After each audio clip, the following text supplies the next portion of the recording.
তেহরানের আকাশে এখনো ধোঁয়ার কুণ্ডলী, আর ইরান জুড়ে নেমে এসেছে গভীর শোকের ছায়া।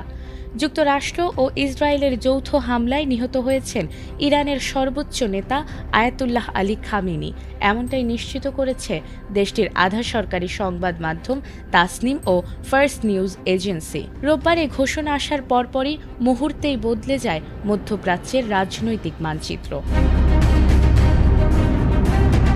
শনিবার সকালে নিজ কার্যালয়ে দায়িত্ব পালনকালে হামলার শিকার হয়েছেন খামেনি, এমনটাই জানিয়েছে ইরানের supreme national security council. Satellite ছবি বিশ্লেষণ করে বিবিসি ভেরিফাই নিশ্চিত করেছে তেহরানের লিডারশিপ হাউস কম্পাউন্ডে ব্যাপক ধ্বংসযজ্ঞ ঘটেছে। পরে আল জাজিরা প্রকাশিত